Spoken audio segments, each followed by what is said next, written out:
Hello, അസ്സലാമലൈക്കും, നമസ്കാരം. എന്താണ് വിശേഷമൊക്കെ? ഇപ്പം സമൂസ ഇല്ലാതെ കുട്ടികൾക്ക് നോമ്പ് തുറക്കാൻ പറ്റില്ല. അപ്പം നമ്മുടെ കുട്ടിക്കാലത്തൊക്കെ ചീരകഞ്ഞി ഇല്ലാത്തൊരു നോമ്പ് തുറ ഉണ്ടായിരുന്നില്ല അല്ലേ? എന്നും ഉണ്ടാക്കുന്ന സാധനമായിരുന്നു ചീരകഞ്ഞി. അപ്പോൾ ചീരകഞ്ഞി മാത്രമല്ലല്ലോ, ഇനി അതിൽക്കൊരു ചമ്മന്തിയും കൂടി വേണ്ടേ. അപ്പം മാങ്ങ വെച്ചിട്ടുള്ള ഒരു ചമ്മന്തിയും കൂടി ഉണ്ട് കേട്ടോ. അപ്പോൾ വീഡിയോ ഫുള്ളായിട്ട് കണ്ടോളോ.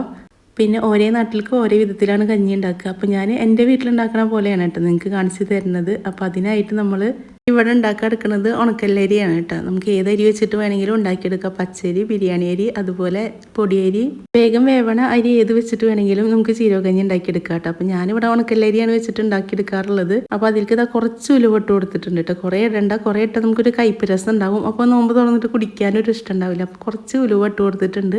ഇതുപോലെയാണ് കേട്ടോ ഉണക്കല്ലരി. കാണാത്തവർക്ക് അറിയാത്തവർക്കും വേണ്ടിയിട്ടാണ്, എല്ലാവർക്കും അറിയാം. എന്നാലും ചെറിയ കുട്ടികളൊക്കെ ആരെങ്കിലും ഉണ്ടാക്കുന്നവരൊക്കെ കാണുകയാണെങ്കിൽ അവർക്ക് അറിയില്ലല്ലോ. അപ്പോൾ ഇതാണ് ഉണക്കല്ലരി. അപ്പോൾ അത് നമ്മൾ കഴുകിയിട്ട് കുക്കറിലാണ് കേട്ടോ ഉണ്ടാക്കിയെടുക്കുന്നത്. ഇതിപ്പോൾ കുറച്ചൊക്കെ ആയ കാരണമാണ് കുക്കറിൽ ഉണ്ടാക്കിയെടുക്കുന്നത്. അല്ലെങ്കിൽ നമുക്ക് അടുപ്പിൽ മൺകലത്തിലൊക്കെ ഉണ്ടാക്കുകയാണെങ്കിൽ ടേസ്റ്റിൻ്റെ കാര്യം പറയണ്ടല്ലോ, ഭയങ്കര രസമാണ് നമ്മൾ മൺകലത്തിലൊക്കെ ഇങ്ങനെ കഞ്ഞി ഉണ്ടാക്കി വെക്കുമ്പോൾ. ഇനി ഇതിലേക്ക് കുറച്ച് മഞ്ഞൾപ്പൊടി ഇട്ട് കൊടുത്തിട്ടുണ്ട്. ഇനി നമുക്ക് വെള്ളം അളന്നൊഴിക്കുക. കുക്കറിലായ കാരണം ഇതിൽ 1/2 കപ്പാണല്ലോ എടുത്തേക്കുന്നത്. അപ്പം ഞാനിവിടെ 3 കപ്പ് വെള്ളമാണ് അളന്നെടുത്തേക്കുന്നത്. അപ്പോൾ 1 കപ്പ് അരി എടുക്കുകയാണെങ്കിൽ നിങ്ങൾ 6 കപ്പ് വെള്ളം ഒഴിച്ചു കൊടുത്തോളൂ കേട്ടോ. അപ്പോൾ ഇനി നമുക്ക് അടി പിടിക്കില്ല. അപ്പോൾ ഞാൻ 1/2 കപ്പായ കാരണം 3 കപ്പ് വെള്ളം എടുത്തിട്ടുണ്ട്. അപ്പോൾ അത് വെള്ളം അളന്ന് ഒഴിച്ചിട്ട് ഇനി നമുക്ക് കുക്കറിൽ ഒഴിച്ച് കൊടുക്കാം. ഇനി ഇതിൽ മല്ലിപ്പൊടി ഇടുന്നവരുണ്ട് കേട്ടോ. ഞങ്ങളിവിടെ മല്ലിപ്പൊടി ഇട്ടിട്ടാണ് കഞ്ഞി ഉണ്ടാക്കാറുള്ളത്. അത് നമ്മൾ വറുത്ത് പൊടിച്ച മല്ലിപ്പൊടി അല്ല കേട്ടോ, സാധാ മല്ലി പൊടിച്ചെടുക്കുമല്ലോ, ആ മല്ലിപ്പൊടിയും കൂടി വെച്ചിട്ട് ഇത് ഉണ്ടാക്കിയെടുക്കാറുണ്ട്. അപ്പോൾ ഇത് വേവിക്കുന്ന സമയത്ത് ഞാൻ ഉപ്പിട്ട് കൊടുക്കണില്ല കേട്ടോ. നമ്മൾ വെന്തതിൻ്റെ ശേഷമാണ് ഉപ്പിട്ട് കൊടുക്കുന്നത്. ഒരു 3 വിസിലൊക്കെ അടിച്ചാൽ നന്നായി വെന്ത് വരും. ഇനി സ്റ്റൗവൊക്കെ ഓഫാക്കി വെക്കാം. വേഗം വേവിക്കണ കാരണം കേട്ടോ. അല്ലെങ്കിൽ നമുക്ക് 1.5 വിസിലൊക്കെ അടിച്ചതിന് ശേഷം കുറച്ച് നേരം ഓഫാക്കിയിട്ട് അതൊന്ന് ചൂടാറാൻ വെച്ചാൽ മതി. അപ്പോഴും നന്നായി വെന്ത് വരും. ഇനി വേണ്ടത് കുറച്ച് ചെറുള്ളിയാണ്. അപ്പോൾ ചെറുള്ളിയും കൂടി തൊലി കളഞ്ഞെടുക്കുക. ഇത് നമുക്ക് താളിച്ചൊഴിക്കണമെങ്കിൽ അങ്ങനെ വേണമെങ്കിൽ ഒഴിക്കുക കേട്ടോ. പിന്നെ അരക്കണയിൽക്കും വേണം ഉള്ളി. അപ്പോൾ ഞാൻ താളിച്ചൊഴിക്കണില്ല. നാളികേരം അരക്കുമ്പോൾ എന്തായാലും ചെറുള്ളി ഇട്ട് കൊടുക്കണം. അപ്പോൾ എന്നാലാണ് ആ ജീരകഞ്ഞിയുടെ ഒരു മണവും ആ രുചിയൊക്കെ ഒന്ന് വരുള്ളൂ കേട്ടോ. അപ്പോൾ അത് കാരണം ചെറുള്ളി കുറച്ച് തൊലി കളഞ്ഞെടുക്കുകയാണ്. ഇനി ഇതിലേക്കൊരു അരപ്പുണ്ടാക്കി എടുക്കണം. അപ്പോൾ അതിന് വേണ്ടിയിട്ട് നാളികേരം ആണ് നമ്മൾ എടുക്കുന്നത്. 1/2 കപ്പ് അരിയല്ല എടുത്തത്. അപ്പോൾ 1 കപ്പ് നാളികേരം എടുക്കണുണ്ട്. ഇനി ഇതിലേക്ക് ചെറുള്ളി വേണം. അപ്പോൾ അതാ ഒരു 3 ചെറുള്ളിയാണ് കേട്ടോ ഞാനിവിടെ എടുത്തേക്കുന്നത്. അപ്പോൾ ഒന്ന് അരിഞ്ഞിട്ട് കൊടുക്കേണ്ട, വേഗം അരഞ്ഞ് വരാൻ വേണ്ടിയിട്ട്. അപ്പോൾ അതാ ഉള്ളി അരിഞ്ഞിട്ട് കൊടുക്കുന്നുണ്ട്. ഇതിൽ വെളുത്തുള്ളി ഒന്നും നമ്മൾ കൂട്ടാറില്ല കേട്ടോ, ചെറുള്ളി മാത്രമാണ് കൂട്ടുന്നത്. ഇനി ഇതാ കുറച്ച് ജീരകം ഇട്ട് കൊടുക്കുക. ഈ ജീരകം ഇട്ടാലാണ് കേട്ടോ കഞ്ഞിയുടെ മണവും രുചിയൊക്കെ ഒന്ന് മാറി വരിക. അപ്പോൾ അത് കുറച്ച് ജീരകം ഇട്ട് കൊടുത്തിട്ടുണ്ട്. ഇനി വെള്ളം ഒഴിച്ചിട്ട് നമുക്കൊന്ന് അരച്ചെടുക്കുക. അപ്പോൾ അത് ഞാനിതാ ഇങ്ങനെയാണ് അരച്ച് കൊണ്ടുവന്നേക്കുന്നത്. ഇനി നമുക്ക് കഞ്ഞിയൊക്കെ ഒന്ന് തുറന്ന് നോക്കാം, വെന്തോന്നൊക്കെ നോക്കണമല്ലോ. പിന്നെ നമ്മൾ ഉപ്പിട്ട് കൊടുത്തിട്ടില്ല, അപ്പോൾ അതൊക്കെ കൊടുക്കണം. അപ്പോൾ അത് തുറന്നു. ഇനി ഇതൊന്ന് നമുക്ക് തുറന്ന് നോക്കാം, അത് അടി പിടിച്ചിട്ടുണ്ടോ എന്ന് അറിയണമല്ലോ. നമ്മൾ വെള്ളം അളന്നൊഴിച്ചതാണല്ലേ, കണ്ടില്ലേ? ഇതുപോലെ കേട്ടോ നമുക്ക് കിട്ടിയേക്കണത്. അടി പിടിച്ചിട്ടൊന്നുമില്ല, നല്ല ചോറായിട്ട് തന്നെ വന്നിട്ടുണ്ട്. നല്ല വെന്ത ചോറായിട്ട് വന്നിട്ടുണ്ട്. ഇത് നന്നായി വേവണം കേട്ടോ. വേവാതെ നമ്മൾ കുടിക്കുമ്പോൾ ആ ഒരു കഞ്ഞിയുടെ ഒരു ഇത് വരില്ല. അപ്പോൾ നന്നായി വേവ് തന്നെ വേണം. അപ്പോൾ നമ്മൾ ഒരു 2-3 വിസിലടിച്ചാൽ തന്നെ നന്നായി വെന്ത് വരും കേട്ടോ. ഉണക്കല്ലരി ആയ കാരണം കണ്ടില്ലേ, നമ്മളത് ഇങ്ങനെ ഞെക്കി നോക്കുമ്പോൾ ചോറ് നന്നായി വെന്ത് വന്നിട്ടുണ്ട്. പിന്നെ ഈ ഒരു മഞ്ഞ കളർ ജീരകഞ്ഞി എന്തായാലും മഞ്ഞ കളറാണ്. അത് കാരണം കുറച്ചധികം മഞ്ഞൾപ്പൊടി തന്നെ ഇട്ട് കൊടുക്കണം. അപ്പം ഇനി ഇതാ ഉപ്പിട്ട് കൊടുക്കുന്നുണ്ട്. ഇപ്പം നമ്മളിങ്ങനെ ഉപ്പിട്ട് കൊടുക്കുമ്പോഴൊക്കെ നമ്മളിത് കൂടി പോവോ കുറഞ്ഞു പോവോ എന്നൊക്കെ വിചാരിക്കില്ലേ. പക്ഷെ ആ കുടിക്കണ സമയത്ത് എല്ലാം കറക്റ്റ് ആവും. അതാണ് ഈ റമദാൻ മാസത്തിൻ്റെ ഏറ്റവും വലിയ പ്രത്യേകതയായിട്ട് എനിക്ക് തോന്നിയിരിക്കുന്നത്. നമ്മൾ എന്ത് ഉണ്ടാക്കിയാലും അതിൽ മധുരം കുറയും, അല്ലെങ്കിൽ അങ്ങനെ ഒരു കുറവും ഉണ്ടാവാറില്ല. നമ്മളത് നോക്കിയിട്ട് ഉണ്ടാക്കുമ്പോഴാണ് എല്ലാം കുറഞ്ഞു വരാറ്. ഈ ഒരു റമദാൻ മാസത്തിൽ നമ്മൾ എന്തുണ്ടാക്കിയാലും എല്ലാം കറക്റ്റായിട്ട് വരും. ഉപ്പായാലും പുളിയായാലും മധുരമായാലും ഒക്കെ കറക്റ്റായിട്ട് വരും.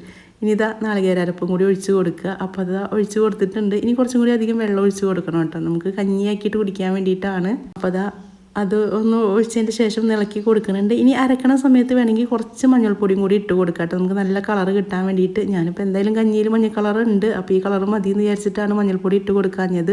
ഇനി നന്നായിട്ടൊന്ന് കൂട്ടി യോജിപ്പിക്കുക.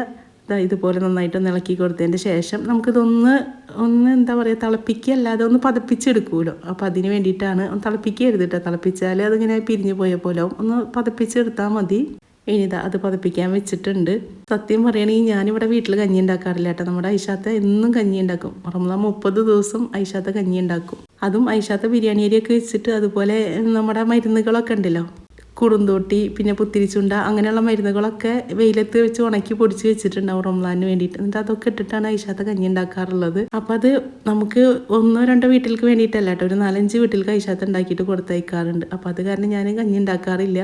ഇപ്രാവശ്യം പിന്നെ എന്തായാലും നിങ്ങൾക്ക് കാണിച്ച് തരാമല്ലോ എന്ന് വിചാരിച്ചിട്ടാണ്. ഇനിയിപ്പോൾ നമുക്ക് മാങ്ങ ചമ്മന്തിയും കൂടി ഉണ്ടാക്കിയെടുക്കണം. അപ്പോൾ അതിനായിട്ട് ചെറിയൊരു മാങ്ങ എടുത്തിട്ടുണ്ട് കേട്ടോ. ഈ മാങ്ങ ചമ്മന്തി എന്ന് പറയുമ്പോൾ ഞങ്ങൾ തറവാട്ടിലുള്ള സമയത്ത് അവിടെ എന്നും കഞ്ഞി ഉണ്ടാക്കും, വലിയപ്പാക്ക് ഇഷ്ടമാണ്. അപ്പോൾ ആ ഒരു സമയത്ത് മാങ്ങ ചമ്മന്തി വെച്ചിട്ടാണ് ഞങ്ങൾ കഞ്ഞി കുടിക്കാറുള്ളത്. അപ്പോൾ ജീരക കഞ്ഞി ഉണ്ടാക്കിയാൽ എപ്പോഴും ആയാലും എനിക്ക് ഈ മാങ്ങ ചമ്മന്തിയും കൂടി വേണം കേട്ടോ. അപ്പോൾ അത് ഞാൻ എന്തായാലും ഒന്ന് ഉണ്ടാക്കാമല്ലോ വിചാരിച്ചിട്ടാണ്. അപ്പോൾ ഇതിന് ചെറിയൊരു മാങ്ങ എടുത്തിട്ടുണ്ട്, അത് ചെറുതാക്കിയിട്ട് മുറിച്ചെടുക്കുക. പക്ഷെ ഞാൻ ഉണ്ടാക്കുമ്പോഴൊന്നും ആ മാങ്ങ ചമ്മന്തിയുടെ ടേസ്റ്റ് ഒന്നും കിട്ടില്ല കേട്ടോ. അത് അമ്മിക്ക് വെച്ചിട്ട് അരച്ചിട്ട് എടുക്കണ കാരണമാവും. നമ്മളൊക്കെ ഈ മിക്സിയിലിട്ടിട്ട് 1-2 കറക്കി നമുക്ക് ചമ്മന്തി റെഡിയായി. അവരൊന്നും അങ്ങനെയല്ലല്ലോ, അമ്മിയിൽ വെച്ചിട്ട് അരച്ചെടുക്കുകയല്ലേ ചെയ്യുക. അപ്പോൾ അത് കുറച്ച് നാളികേരം എടുത്തിട്ടുണ്ട്. ഇനി ഇതിലേക്ക് മാങ്ങ ഇട്ട് കൊടുക്കുന്നുണ്ട്. ഇനി ഇതിലേക്ക് ആവശ്യത്തിനുള്ള ഉപ്പും കൂടി ഇട്ട് കൊടുക്കുക. ഇനി മുളക് പൊടിയാണ് ഇട്ട് കൊടുക്കുന്നത്. എൻ്റെ കയ്യിൽ ചീനമുളക് അല്ലെങ്കിൽ മുളകൊന്നും ഉണ്ടായിരുന്നില്ല, അപ്പോൾ ഞാൻ മുളക് പൊടി തന്നെയാണ് ഇട്ട് കൊടുക്കുന്നത്. നമ്മുടെ കയ്യിൽ ചീനമുളക് ഉണ്ടല്ലോ, കാന്താരി മുളക്, അതൊക്കെ ഉണ്ടെങ്കിൽ അതിട്ടിട്ട് ചമ്മന്തി അരക്കുമ്പോൾ ഒന്നും കൂടി ടേസ്റ്റാണ് കേട്ടോ. പിന്നെ അത് ഒരു 3-4 ഉള്ളി ഇട്ട് കൊടുക്കുന്നുണ്ട്. ഇനി ഇതൊന്ന് അരച്ചെടുത്തിട്ട് വരാം. അപ്പോൾ ഇത് മിക്സഡ് ജാറിലിട്ട് 2 കറക്കിയാൽ നമുക്കിത് ചമ്മന്തി റെഡിയായി. നമ്മൾ അമ്മിക്ക് വെച്ചിട്ടൊന്നല്ലല്ലോ. ഞാൻ ഇതിൻ്റെ മീതെ കുറച്ച് വെളിച്ചെണ്ണയും കൂടി ഒഴിച്ച് കൊടുക്കുന്നുണ്ട് കേട്ടോ. ഇനി ഇതൊന്ന് നന്നായി കുഴച്ചതിൻ്റെ ശേഷം നമുക്കൊരു ഉണ്ടാക്കിയെടുക്കാം. അപ്പോൾ അതാ നമ്മുടെ തേങ്ങ ചമ്മന്തി ഇവിടെ റെഡിയായി വന്നിട്ടുണ്ട്. ഇതാ ഉരുളാക്കി എടുത്തിട്ടുണ്ട്. ഇനി വേറെ ഒന്നും വേണ്ട, നമുക്ക് കഞ്ഞി, ചമ്മന്തി, പപ്പടം ഇത്ര മാത്രം മതി കേട്ടോ കഞ്ഞി കുടിക്കാൻ വേണ്ടിയിട്ട്. അപ്പോൾ എൻ്റെ വീഡിയോ ഇഷ്ടപ്പെടുകയാണെങ്കിൽ, സബ്സ്ക്രൈബ് ചെയ്യാത്തവരാണെങ്കിൽ ഒന്ന് സബ്സ്ക്രൈബ് ചെയ്തോളൂ കേട്ടോ. അപ്പം ഞാനിവിടെ വീട്ടിൽ കഞ്ഞിയൊന്നും ഉണ്ടാക്കാറില്ല എന്ന് പറഞ്ഞല്ലോ. ഇന്ന് ഉമ്മയുടെ വീട്ടിൽ നോമ്പ് തുറക്കലായിരുന്നു കേട്ടോ, ചാവക്കാട്. അപ്പോൾ അവിടെ പോയി വന്നിട്ട് എന്തെങ്കിലും കഴിക്കണമല്ലോ അത്താഴത്തിന്. അപ്പോൾ അവിടെ പോയി എന്തെങ്കിലും ബിരിയാണിയും കാര്യങ്ങളൊക്കെ ആവും. അപ്പോൾ ഇവിടെ വന്നിട്ട് പിന്നെ ചോറ് കഴിക്കുകയൊന്നുമില്ല, അല്ലെങ്കിൽ വേറെ ഒന്നും കഴിക്കില്ല. അപ്പോൾ ഞാൻ ഉമ്മക്ക് വേണ്ടിയിട്ട് കുറച്ചധികം കഞ്ഞി ഉണ്ടാക്കി വെച്ചതാണ് കേട്ടോ. നമ്മളെല്ലാം കഴിഞ്ഞിട്ട് അവിടെ നിന്ന് വരുമ്പോൾ എന്തായാലും 10-11 മണിയാവും. അപ്പോൾ അവിടെ ഉണ്ടായിരുന്നത് കുറേ സാധനങ്ങൾ ഉണ്ടാക്കിയിട്ടുണ്ടായിരുന്നു കേട്ടോ. മാഷാ അല്ലാഹ്, മാമി കുറേ സാധനങ്ങൾ ഉണ്ടാക്കിയിട്ടുണ്ടായിരുന്നു. അപ്പോൾ അതിൻ്റെ ഷോർട്ട്സ് ആക്കിയിട്ട് ഞാൻ ഇടാം കേട്ടോ.